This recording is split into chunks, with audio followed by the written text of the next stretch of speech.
পড়ো না, আফাতা পড়াউনা কুরআন, তোমরা কোরআন পড়ো না। সাহাবায়ে কেরাম বললেন না, অবশ্যই পড়ি, অবশ্যই পড়ি। আম্মা জান বললেন বলা না কুরআন।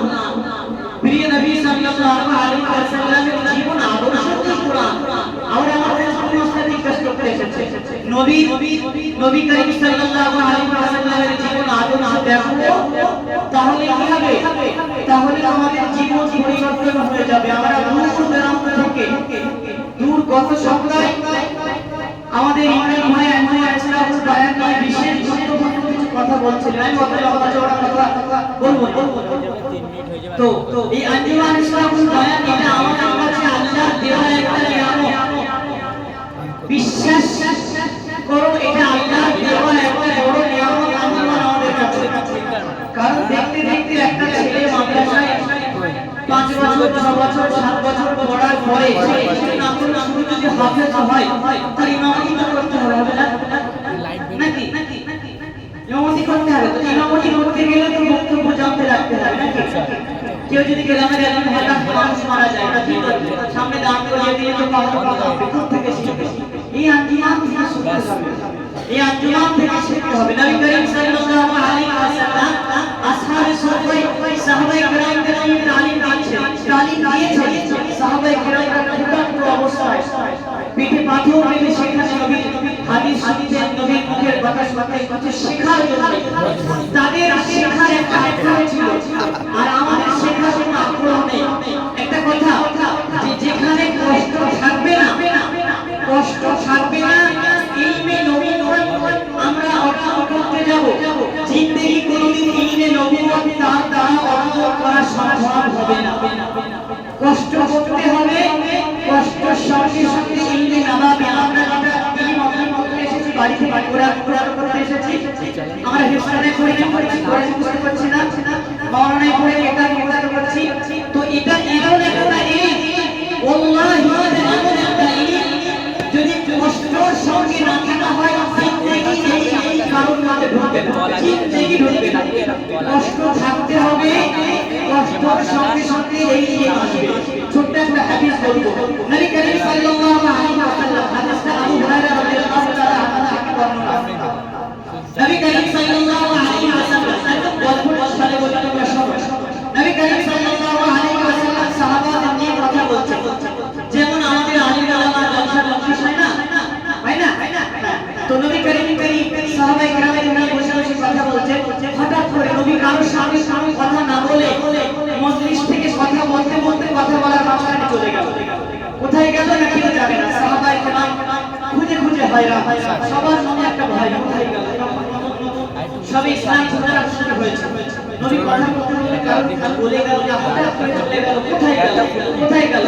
আবু হুরায়রা রাদিয়াল্লাহু তাআলা আনহু হাদিস বর্ণনা করছেন যে আমি সবথেকে বেশি চিন্তিত ছিলাম যে নবী কোথায় গেল, কোথায় গেল, নবী কোথায় গেল। তো আবু হুরায়রা রাদিয়াল্লাহু তাআলা আনহু বলছেন আমি খুঁজতে পার হলাম, আমি নবী করিম সাল্লাল্লাহু আলাইহি ওয়াসাল্লামকে খুঁজতে পার হলাম। কোথায়? আমি দেখলাম নবী কোথায় যায়, কোথায় যায়, কি দেখলাম একটা খেজুর বাগান। ঠিক এটা খেজুর বাগান। তো আবু হুরায়রা বলছেন আমি খেজুর বাগানে যা দেখছি সব খেজুর বাগানে চার সাইডে পাঁচিল দেওয়া, কাঁটার পাঁচিল দেওয়া, কাঁটা কাট দিয়ে ঘেরা, কোথাও যাওয়ার রাস্তা নেই। তো আমি আবু হুরায়রা ভাবলাম নবী যদি ভিতরে যায় তাহলে তো দরজা খুঁজে পাওয়া যাবে, দরজা তো নেই। তো আবু হুরায়রা অনেক সেই বাগানের চারপাশে ঘুরে ঘুরে যখন দরজা খুঁজে পায় না, তখন দেখলে দূর থেকে একটা পানি যায় না, বাগানে পানি দেওয়ার জন্য নালা হয়ে গেছে। নালা হয় না আমাদের মাঠে পানি দেওয়ার জন্য নালা দিয়ে পানি যায়। তো সেই বাগানে পানি যাওয়ার জন্য একটা নালা আছে।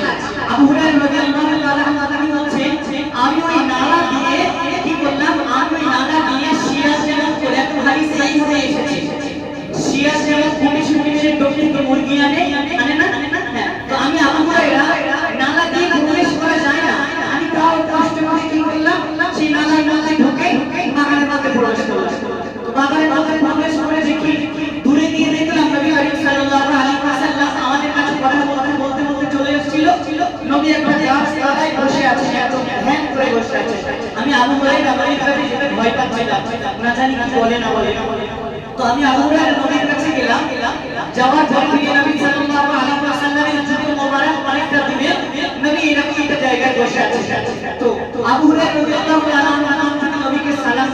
আসসালামু আলাইকুম ইয়া রাসূলুল্লাহ ইয়া হাবিবাল্লাহ। তো নবীর কথা আবু হুরায়রার কথা শুনে প্রিয় নবী সাল্লাল্লাহু আলাইহি ওয়াসাল্লাম একটু আবার নড়ে চড়ে বসার পরে আবু হুরায়রা আমি এখানে কেন? তুমি তো সে ওখানে ছিলে, আমি চলে এসেছি আমাদের ফেলে রেখে এখানে কেন? আবু হুরায়রা তিনি বলছেন ইয়া রাসূলুল্লাহ, আপনি কথা বলতে বলতে চলে এসেছেন, আমরা সেই থেকে খুঁজছি, তার মধ্যে আমি সবথেকে বেশি খুঁজেছি ইয়া রাসূলুল্লাহ। আমি মনে করলাম হয়তো মক্কার কাফেররা আপনাকে মেরেছে বা আপনাকে অনেক কষ্ট দিচ্ছে, ধরে রেখেছে, তাই আমি আপনার কাছে এখানে চলে আসলাম। আবু হুরায়রা কোথা থেকে আসবে ইয়া রাসূলুল্লাহ? যে নালা ছিল পানির নালা, আমি সেখান থেকে এসেছি। আবু হুরায়রা থাকার প্রয়োজন নেই, চলে যাও। আবু হুরায়রা বলছেন ইয়া রাসূলুল্লাহ, কষ্ট করে আসলাম, থাকবো না, চলে যাবো? তো নবী বলছেন থাকতে হবে না, একটা কথা বলে খাবারে নিয়ে চলে যাও। তুমি বাগান থেকে বার হবে আর সর্বপ্রথম তুমি যাকে দেখবে তাকে বলবে, নবী বলেছেন যে একবার অমানত থেকে যে একবার অমানত থেকে লা ইলাহা ইল্লাল্লাহ মুহাম্মাদুর রাসূলুল্লাহ বলবে, সে জান্নাতে যাবে। কি যাবে? সে জান্নাতে যাবে। নবী এই বলে আবু হুরায়রা বললেন, আবু হুরায়রা এখানে থাকার প্রয়োজন নেই, আমি এখানে এসেছি, কাউকে বলার প্রয়োজন নেই, তুমি এসেছো, তোমার থাকার প্রয়োজন নেই, তুমি চলে যাও। আর এই কথাটা তুমি যাও, যার সাথে গিয়ে তোমার প্রথম দেখা হবে তুমি তাকে বলবে, নবী বলেছে কেউ যদি একবার লা ইলাহা ইল্লাল্লাহ মুহাম্মাদুর রাসূলুল্লাহ একবার অন্তর থেকে পড়ে, আল্লাহ তাকে জান্নাত দিয়ে দেবে। সুবহানাল্লাহ বলবে না? আল্লাহ তাকে জান্নাত দিয়ে দেবে। আবু হুরায়রা কি বললেন? আবু হুরায়রা তিনি চিন্তা করছেন ইয়া রাসূলুল্লাহ, আমি যদি চলে যাই সবাই হচ্ছে, আমি আবু হুরায়রা একটা সবাই টেনশন করছে। নবী বলছেন ঠিক আছে, সবাই তো যেহেতু খুঁজছে তো যাও, আমার জুতা